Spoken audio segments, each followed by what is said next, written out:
first of all, you got more kids than I do, so that adds to the stress, right? Good point.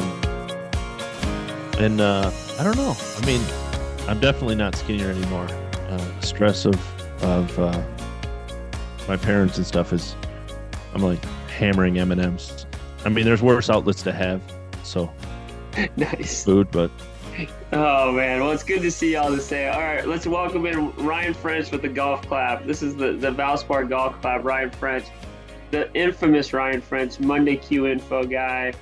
His Twitter handle, which I just saw today, man, you're like over at 125K plus, which is amazing. At a case of the golf, a case of the golf one, case of the yes, golf one on Twitter. So follow Ryan. He's Mr. Guru of Monday qualifiers, and that's what brings us together again. So this is an annual thing for us at the Valspar, right? Because our field just got 4 new entrants as a result of a Monday into Tuesday qualifier.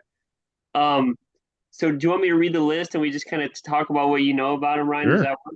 Okay. yeah, I do want to kind of talk a little bit about like in general Monday qualifiers because I actually was at Southern Hills on Monday and yeah, I have some impressions and I know you've been to a bunch and you know all these guys. Like a lot of the people listening might not even understand who these guys are and why they how they even know yep, to go to Mondays and stuff. So I'm gonna get there too. But the last 4 in are Alex Chiarella. If I'm saying these names wrong, let me know because that's this is the good. first time I've Alex Chiarella, Chris Nido, Yep, okay, Danny Guise, yep, and Peter Knade. Nade, yep, Knade. Ha, look at 4 for 4. yeah, Toby's it's four for great. four. Nailed it, So hey, listen. nailed it. So before I hand the reins over to you, because you actually know these guys, here's my Sure, notes on how I'm handicapping these guys for Valspar. Okay, so remember, sure, Valspar is in Florida. We're in March in Florida. It's pretty seasonal, but then again, it's different than the West Coast grass. Blah blah blah. It's the yep, Bermuda and ryegrass you hear about from all the big guys. So I'm thinking Alex is not going to do well because he's a Hawaiian. He's used to okay, the West Coast. Okay, Chris okay, Nido, he's a Floridian. So okay, I'm going Chris, and sure, then Danny Guys. I'm partial to Danny. Wake Forest is on his bio, which I'm like, mm, dude, Wake Forest is a juggernaut, right? So I'm thinking he must be a good golfer. Plus, he's the oldest one of these four, so I'm kind of with him because I'm old. mm-hmm, And then lastly, mm-hmm, Peter Knade. I just don't have any idea. It was a Big Ten guy at Maryland, but also just pro in 2021. So I'm like, hey, he's too young. He's got time to wait. So, okay. anyways, tell me what you know about these guys. And so, like, as I'm walking around the stands at Copperhead this weekend, and I see these Sure. names, like, what do we all need to know about them that's interesting? I mean, as every Monday qualifier, it's just always good look into what that these guys their livelihood. Alex Chiarella has a great, well, not a great story. He has a story that's unfortunate from the standpoint of so Alex finished he's a Corn Ferry member, was last year. I think he's been on Corn Ferry like 2 or 3 years. But this will be his first PGA Tour event, and last year he finished like 81st on the Corn Ferry points list. That gives him conditional status, but also he can go to final stage of Q school and improve it. So, like, for those listening that don't know, conditional status means basically you're not in every event. You kind of got to see who commits and who doesn't. Then you'll get into some, you won't get into others, etc. So you can go to Q school and get fully exempt. Well, Alex forgot to sign up for the final stage of Q school. You have to send in money and beat a deadline, and he just forgot, totally forgot. And so he's playing on his conditional status. All Corn Ferry members get directly into Mondays. There's no Corn Ferry event this week, so he's playing the Valspar. Good dude, super nice. Actually caddied for Mark Baldwin, and we played with him in a Corn Ferry event. Just super soft spoken, really really good dude. Chris Nido played at Florida. Uh, has played in some PGA Tour events. It actually has a sponsor exemption into next week. Super talented. Danny Guys, really, really good dude. Has grinded forever. Does not come from money. Just a guy that saves a ton of money. Does everything to kind of make life, you know, as cheap as possible. There's no way to do that in the professional world, but as possible. He super talented, has struggled with the putter for a long time, and then went to the broomstick, the big one. He doesn't anchor everybody, and it's really kind of turned his career around. So he's Monday qualified this. I think this is his second one this year. Peter Knade, great uh, career at the University of Maryland, has Corn Ferry status, has played 5 events. I think he's made 2 cuts so far, and this will be his first PGA Tour event. So combined, these guys have like 6 PGA Tour events, and um, I mean, any Monday, Tobin is just a perfect example. 2 weeks ago at the Honda, and something close to you guys, uh, Ryan Gerard, first PGA Tour event as a pro. He had won as an amateur. Finishes fourth. He's changed his life. Like made 411,000. Went to Puerto Rico, finished 11th, and now he's a T54 at the Valspar, away from changing his entire life. Well, I watched him at the Pro-Am the other day, Monday at the course. He's a big, Yep. tall from North Yep. Carolina, I believe. He had a Tar Heels Yep. thing. I was kind of Yep. razzing him about the North Carolina thing. What's amazing? What Ryan, and maybe you alluded to it too. All these young guys, right, trying to crack the PGA Tour. Just give us some insight about like when these do. So I got a little bit of it yesterday when I was at Southern Hills, but when these guys show up on Monday to qualify, talk about just the route a lot of them have taken just to be standing there to tee off in time, but also talk about like the monumental odds, even despite the fact that they finally got to the Monday qualifier, of actually qualifying to tee off on Thursday at Valspar. Yeah. Um, I mean, Scott Fawcett, who runs a decade program, has said if you're a good pro and you play at a Monday qualifier, you have basically a 7% chance to get through. Uh, all things considered, like how your game is and all those kind of things, like 7 out of 100. Now, I think they're probably actually lower than that. I always tell the story about Andrew Yoon. Andrew Yoon, great career at Stanford, went to the PGA Tour, lost his card. Anyway, back on the Corn Ferry, went to a Monday qualifier, got through. I gave him a call and I said, "Is this your first Monday qualifier to get through?" And he said, "Yeah." I said, "How many have you played?" He's like, "I have no idea, 125." And I was like, "Holy cow!" Like, it's unreal. Like, and these are, so to go back to your original question of to get there, it's a $500 entry fee depending on what kind of status you have. It can be up 100, between 0 and 500. If you don't have any status, 500. Um, you got to get there, obviously. Now, a lot of these guys in Florida are from Florida, so they drove, but you got a hotel, car, basically $1,500 with the way travel prices are right now to tee it up. And if you're a pro and you believe you can get to the PGA Tour, you have to not look at the reality of the situation. The reality of the situation is your chance of making it onto the PGA Touring and becoming a member are almost zero. Uh, no matter how good you are, there's plenty of number one amateurs in the world who don't have a job, who working in offices or on ranges. Um, let alone the guy who came from a Division 3 or Division 2. But every pro, I always say this, Tobin, is like every pro I talk to at a Monday qualifier believes that they're the one, right? They believe they can do what Ryan Gerard just did. No, facts say that only happens once in a million times, right? But they all believe it. And there's no sense in being out there if you don't believe it. Yeah, it's my sense of it yesterday at Southern Hills, Ryan, and I talked to you en route, I believe, and I could see how you could really kind of dive deep into these guys' stories because they are fantastic players. Like the game is amazing at these levels.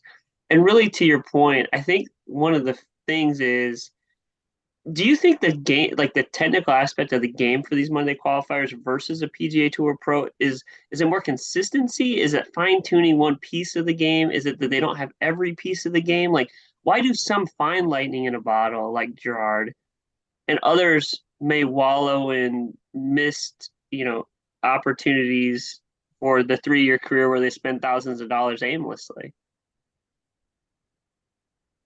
the answer is this: if you're a completely untrained eye, like if you, and that's not fair. If you are like a casual golf fan and you put a good player from the Monday qualifier next to the 30th best player in the world, you wouldn't see any difference on the range. Like now, if you brought in someone who knows, obviously you could see little tiny nuances, but basically these guys are, a half a stroke around to a stroke around away from each other.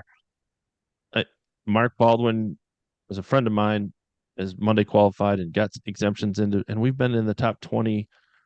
I caddied for him, been in the top 20 going into the final round in the last three PGA Tour events he's played in across 2 years. He doesn't have any status, and he goes to Monday qualifiers and gets his brain kicked in just as much as everybody else does at times. So it's obviously the proverbial harder to get there than to stay up there. Everybody says that. It's pretty well known. Um, but if you put a good Monday qualifier next to the 30th best player in the world on a on a range, most people are not going to notice any difference. It's little things. It's different for every player. It might be a mental side, and Tobin, there's a huge mental side to it that is off of guys who are in the top 30 in the world. They don't have to worry about their job. They don't have to worry about rent. That they obviously have pressure to play well, those kind of things, but a 6 footer for a guy who needs to make it for his rent, and a 6 footer who's going to go from making 200,000 to 120,000 is a lot different. That's all there is to it. So Yeah. again, it goes back to if you gave a lot of these guys a card, they could keep it. You got to get a card. Yeah. Yeah. Well, the other thing I noticed too being on site is just the aura is so on Monday I went to two places. I went to Copperhead. That's the course that's going to host the Yep. Valspar Championship. Everywhere you go is fancy, fancy, fancy. Every person you talk to is fancy, fancy, fancy. Every grandstand is fancy. Everything is marketable, right? Then you go to Southern Hills, and it's in the middle of nowhere, around nothing. Beautiful golf course, pristine. There's no fanfare. There's absolutely no one there. There might be a girlfriend trailing them behind. They're carrying their own clubs. It's raining. They don't have umbrellas. Like it's the opposite of pro golf to me, right? No pretension. I walked up to anybody that wanted to talk to me, and you could have been on a bar stool. They were so cool. So like is that why you sort of fell in love with that whole underdog? Is that the whole underdog thing? And is that whole it's just I'm trying to describe how different it is to somebody who has no idea. So I'll say a couple things. One is that is pro golf to me. So a casual golf fan or someone, not, it doesn't even have to be casual. You can be a pretty big golf fan, but a lot of uh, your experience is on, watching the PGA Tour or going to a PGA Tour event. So you don't see, like I always say, is like, you know, minor league baseball. We've all been to a minor league baseball game. We know what that looks like. It's the funny games and the mascot and those kind of things. No one's ever been to a minor league golf because it's spread all over. There's not really a lot of fan interest. I mean, there's zero fan interest. I don't know. So there's no way to make it fun. So it's never going to be a family event or anything. Um, so the to me, but the reality is that 95% of pro golfers, that is what pro golf is. Um, but what I love about Mondays is that you can change your life in 18 holes. Now, Ryan Gerard played at North Carolina. He's a very good college player. So I'm not trying to pretend like he has Corn Ferry status. More than likely, he was going to get to the PGA Tour at some point anyway. But he went from that very scenario you just saw, no fans. I don't know if Ryan had anyone following him. If he did, it was maybe a girlfriend or a friend that lives in the area or whatever. He went from that to making $411,000, making enough points, getting into the next event, flying down there, making another 50 grand, finishing 11th, getting a sponsors event exemption into the Valspar, and is a T54 away from being a PGA Tour member. 3 weeks. It's been 18 days. Like this is not. And there's nothing like that in sports. It is the most democratic sport in the world. Tobin, if you're good enough, Ryan, if you're good enough, Ryan Gerard, if you're good enough, when you stick the tee in the ground, there is no one that can tell you that you can't make it. Just go shoot a score and you're going to make it. Like, obviously, not everything is equal leading up to that. There's people who have tons of money, they have Yeah, yeah. coaches, they have this. But once the tee's in the ground at a Monday qualifier, I'm the same as the number one player in the world. Man, it's Like, amazing. It's, so no, that's what I I get love you. about it. You must have saw my wheels turning because I was like, oh man, I'm gonna hammer Ryan on this thing, man. Like thinking about Morikawa having a swing coach at 8 or whatever. We'll scrap all that. All right, back to Valspar, back to the Monday qualifiers. All right. So I don't know. What do the stats tell you about the likelihood that a qualifier is gonna make the cut? Yeah. So about 30% over the last 5 years. So I used to track it very closely. I just don't have time to do that anymore. Um, I actually just found a golf nerd guy that's been tracking it for me, so that's super nice. But um, yeah, a roughly 30%. I'll go back to the same point is it's not about talent, it's about your week is being shortened. You don't have the Monday practice round. You only have one practice round. And then you have this pressure that there is no quote unquote next week. Obviously there's a next week, but uh, What do you get the the worst tee pressure is times, on to right? perform. Yeah, You get the worst tee worst time, tee which is time. fine. It should be like that. Yeah. Okay. So you get the first and last tee times, right? You miss a You get the last practice. tee time of both waves, basically. You get the last tee time of both waves. So you're gonna be in one of the two last groups uh on both waves. So you'll have the last morning tee time and then you'll have the last morning. Well, And think let me about it. tell you, Weird stuff. You didn't have a hotel room. You might not have had a nope, rental car. In this case, I think none, most of the guys that I saw yesterday were driving and they're from Florida. They don't even have a hotel room. They didn't have a caddy nothing, probably. I nothing. talked to a guy that was there trying to get a job as a caddy for whoever won. It was, dude, I'm telling you, sitting on that Monday qualifier was seriously a study of sociology. It was crazy. Okay, Yeah, so yeah. okay, 30. That is definitely part of it. Is like you have to scramble, right? You got to cancel your flight home, get a new flight, get a car. Well, you get yeah, uh, courtesy car, but all that kind of stuff, and to figure it out. Couple $100 in golf pants. Um, so Yes. so one of the four is gonna so by stats, if it's 30%, let's just go one of the four makes it. Are you going? I feel like you like Alex Ciarella. Yeah, I like Alex. Danny Guise is a really good dude. I'm gonna if I had to choose one player, I'm gonna say Chris. If I had to choose one, You're going Chris uh, Nido? he played at the University of Florida. He actually has a sponsor exemption into next week event, so that takes a little bit of the pressure off. Uh, Probably sleeping close to home or staying at a friend's house. I'm sure in the area that he knows. I'm sure he's played the course a million times.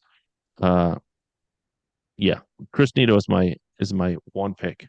Okay, that's who I was gonna go with too. But I thought you were sweet on Alex, because I think you mentioned him when I was going out to Southern Hills too. So I'm Alex is a good dude. I mean, I would not be surprised if Alex played well. okay. Okay. Well, listen, I'll let you go, Ryan. Hey, catch us up. So you're gonna start the Monday Q Info any given Monday podcast is going to get going again. Everybody needs to check that out, or follow you at A Case of the Golf One on Twitter. It's an amazing interactive account. As long as you're not looking for spelling or or proper use of English language sometimes. Right? Yeah, yeah, fair. Nice. All right, cool, man. Well, hey, again, I love talking to you. It's another year. I'm sure we'll do it again next year. We'll be talking about it. But it'd be nice to if one of these guys somebody's pulling out an interview because Chris Nito's in contention on Sunday. Wouldn't that be pretty cool? Like, have That you would had be that great. happen before? You did some kind of recording and Oh yeah, over plenty. Yeah, yeah, the last yeah. couple of years, like give me a name. Like I always think of Corey Connors when I think of Monday qualifiers because he won Sure. and blah blah blah. Who's Yeah. one So that let me comes to go mind through a recently? quick list of Yeah, people go who ahead. have really basically jump started their career on at a Monday qualifier. Doc Redman, uh, Okay. Corey Connors, one Patrick Reed, uh, Like the Patrick Reed? the Patrick Reed. Yeah, started his career, qualified 6 times. Monday qualified 6 times after he got out of college. Um, and earned enough money to be exempt into final stage that year. Earned his PGA Tour card. Obviously, went on all Monday. Yeah, really, the 100% started at Monday qualifiers. In fact, today we had a debate on Twitter whether he was the Monday GOAT. It's not. It's no debate. He's a master champion. Um, Russell Knox, JT Poston. I mean, the list goes on and on. There's a lot of guys on the list that, obviously they would probably be there at some point, but the Isn't Monday it? really jumpstarted their career. Listen, think about it, and they've delivered on some of the coolest characters, man. Like Poston's caddy is Aaron Fleener. Yeah. He's amazing. You got Patrick Reed. I mean, oh my God, talk about cannon. I mean, I'm assuming he's blocked you by now. You got Yes, Russell Knox. Russell Knox. He's a favorite of the Innisbrook superintendent, who's a Scottish guy that I just interviewed too. It's funny how small a world that is. God, hey. Well, hey man, I'll let you get back to your family. It's good to catch up. Thanks, we're gonna be watching along with you, and so again, Alex Chiarella, Chris Nido, Danny Guise, Peter Knade are all the 4 qualifiers that you know pretty well. So anybody's listening, if you see those guys on Sunday, man, it'd be cool for everybody to check them out and really support them, because those are guys that are truly playing for rent money.